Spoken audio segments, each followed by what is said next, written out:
السلام علیکم ورحمۃ اللہ وبرکاتہ۔ اعوذ باللہ من الشیطان الرجیم، بسم اللہ الرحمن الرحیم، ربی زدنی علما، اللہم صلی علی محمد و علی آل محمد۔ سیرت نبوی میں کل لشکر مکہ کے بارے میں آخر میں اہم معلومات کا حصول ذکر تھا۔ باران رحمت کا نزول اب آج کا ذکر ہے۔ اللہ عز و جل نے اسی رات ایک بارش نازل فرمائی جو مشرکین پر موسلا دھار برسی اور ان کی پیش قدمی میں رکاوٹ بن گئی، لیکن مسلمانوں پر پھوار بن کر برسی اور انہیں پاک کر دیا، شیطان کی گندگی دور کر دی اور زمین کو ہموار کر دیا۔ اس کی وجہ سے ریت میں سختی آ گئی اور قدم ٹکنے کے لائق ہو گئے، قیام خوشگوار ہو گیا اور دل مضبوط ہو گئے۔ اہم فوجی مراکز کی طرف اسلامی لشکر کی سبقت۔ اس کے بعد رسول اللہ صلی اللہ علیہ وآلہ وسلم نے اپنے لشکر کو حرکت دی تاکہ مشرکین سے پہلے بدر کے چشمے پر پہنچ جائیں اور اسی پر مشرکین کو مسلط نہ ہونے دیں۔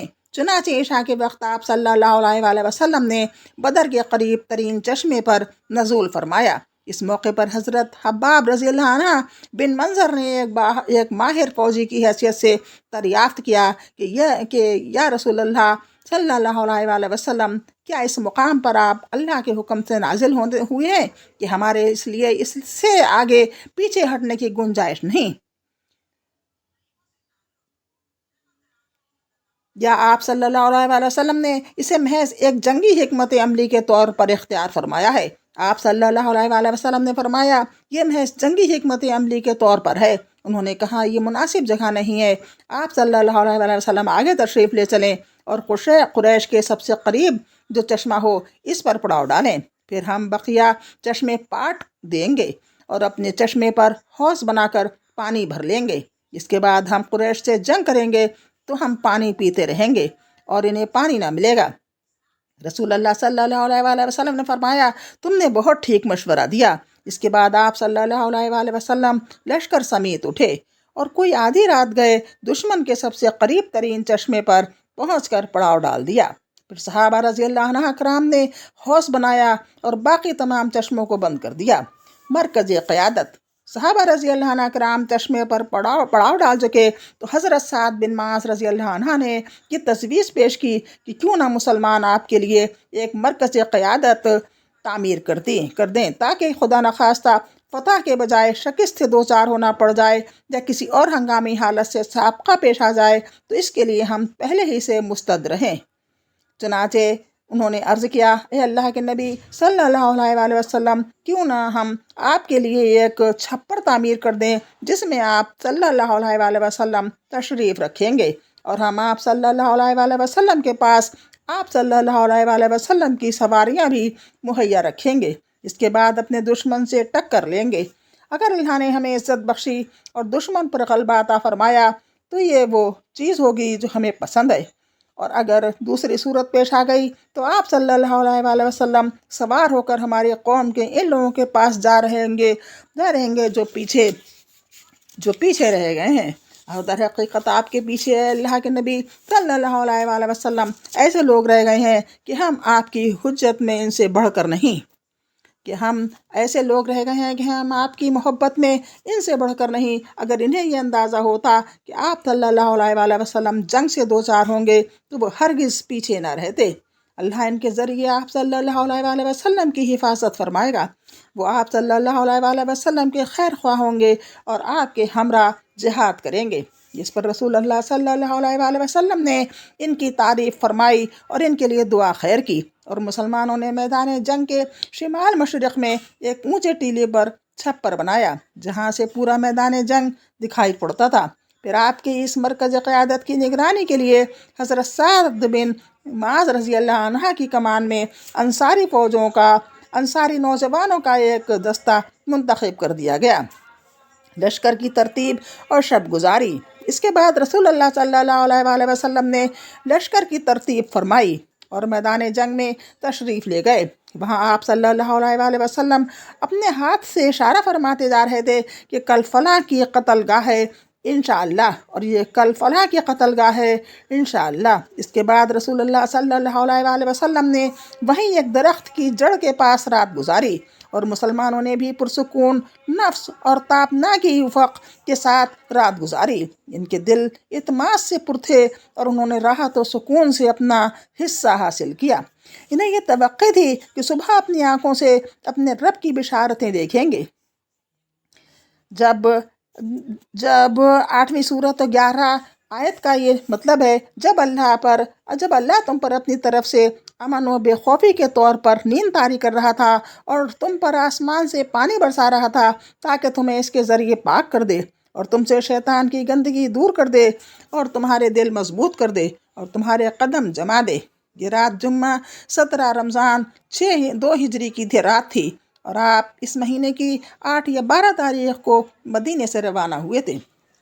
میدان جنگ میں مکی لشکر کی آمد اور ان کا باہمی اختلاف۔ دوسری طرف قریش نے وادی کے دہانے کے باہر اپنے کیمپ میں رات گزاری اور صبح اپنے تمام دستوں سمیت ٹیلے سے اتر کر بدر کی جانب روانہ ہوئے۔ ایک گروہ رسول اللہ صلی اللہ علیہ وآلہ وسلم کے حوض کی جانب بڑھا۔ آپ صلی اللہ علیہ وآلہ وسلم نے فرمایا، انہیں چھوڑ دو، مگر ان میں سے جس نے بھی پانی پیا وہ اس جنگ میں مارا گیا۔ صرف حکیم بن حزام باقی بچا جو بعد میں مسلمان ہوا اور بہت اچھا مسلمان ہوا۔ اس کا دستور تھا کہ جب بہت پختہ قسم کھانی ہوتی تو کہتا، لا والذی نجانی من یوم بدر، قسم ہے اس ذات کی جس نے مجھے بدر کے دن سے نجات دی۔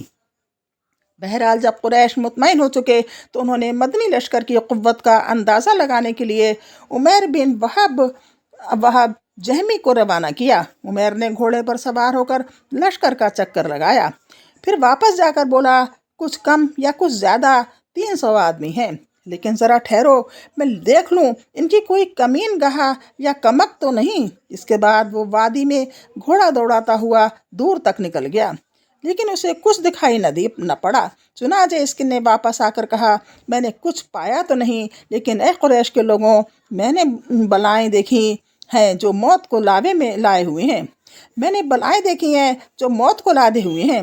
یثرب کے اونٹ اپنے اوپر خالص موت سوار لیے ہوئے ہیں۔ یہ ایسے لوگ ہیں جن کی ساری حفاظت اور ملجا و ماوا خود ان کی تلواریں ہیں، کوئی اور چیز نہیں۔ خدا کی قسم میں سمجھتا ہوں کہ ان کا کوئی آدمی تمہارے آدمی کو قتل کیے بغیر قتل نہ ہوگا، اور اگر تمہارے خاص افراد کو انہوں نے مار لیا تو اس کے بعد جینے کا مزہ ہی کیا ہے؟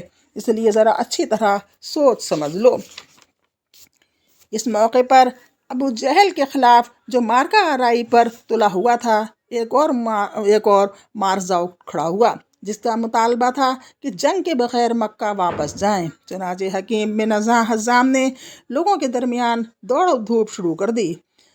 وہ عتبہ بن ربیعہ کے پاس آیا اور بولا، ابو الولید، آپ قریش کے بڑے آدمی اور واجب الاطاعت سردار ہیں، پھر آپ کیوں نہ ایک اچھا کام کر جائیں جس کے سبب آپ کا ذکر ہمیشہ بھلائی سے ہوتا رہے۔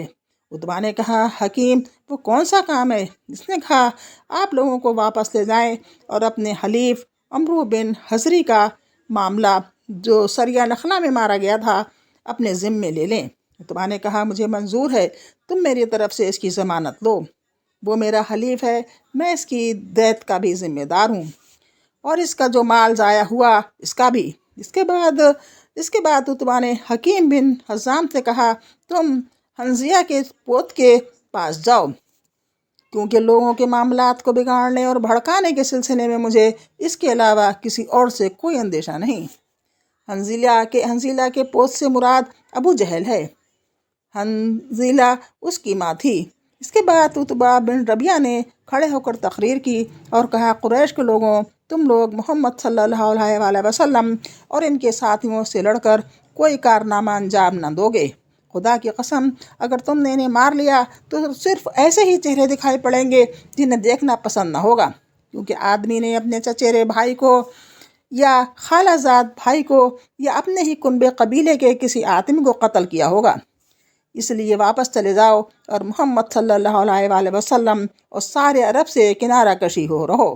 اگر عرب نے انہیں مار لیا تو یہ وہی چیز ہوگی جسے تم چاہتے ہو، اور اگر دوسری صورت پیش آئی تو محمد صلی اللہ علیہ وآلہ وسلم تمہیں اس حالت میں پائیں گے کہ تم نے جو سلوک ان کے ساتھ کرنا چاہا تھا اسے نہ کیا تھا۔